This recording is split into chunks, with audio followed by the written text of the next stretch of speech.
তো এখন আমার সামনে রয়েছে সায়ন। হাই। আমি আজকে নিজের সাথে কথা বলবো। তো বলো ভাই, মনের কথা বন্ধ হওয়ার এক্সাক্ট কারণটা কি? বিষয়টা হচ্ছে যে আমি মনের কথা এজন্যই কমিয়ে দিয়েছি বা একদমই বন্ধ হয়ে গেছে, কারণ আজকাল না যে কোনো বিষয় জাস্টিফিকেশন হচ্ছে।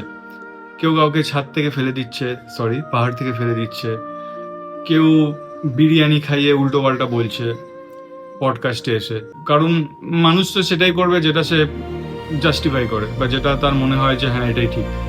তো বাস আমার ইচ্ছাটা চলে গেল আর কি। তোর কি মনে হয় এই চ্যানেলটা তোর এখন কি করা উচিত? সেরকম কোনো প্ল্যান তো নেই, কারণ আমার একটা জিনিস বলার যে আজকাল যেটা হচ্ছে যে নিজের লাইফের অনেক কাজ ফাজ আছে, ঠিক আছে, তো সেগুলো বাদ দিয়ে এই চ্যানেলের মধ্যে ক্রিয়েট করার মানে আমি না ওই জিনিসটা করতে পারি না যে আমায় কিছু ক্রিয়েট করতে হবে বলে, মানে আমি পুরো মাথা ব্যথা খারাপ করে মানে যা ইচ্ছা করতে লাগবো। তো আমি চাইছি এমন কিছু করতে যেটা এর আগে করিনি।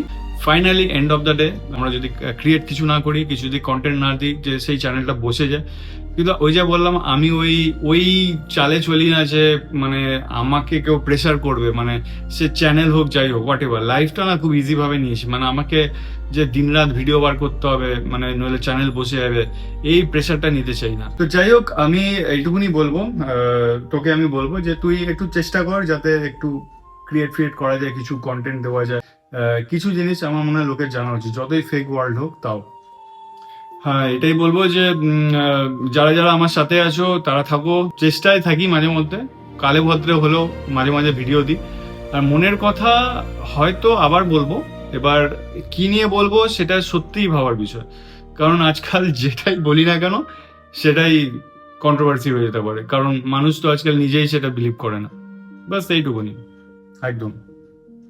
ওকে, বাই। Okay, by.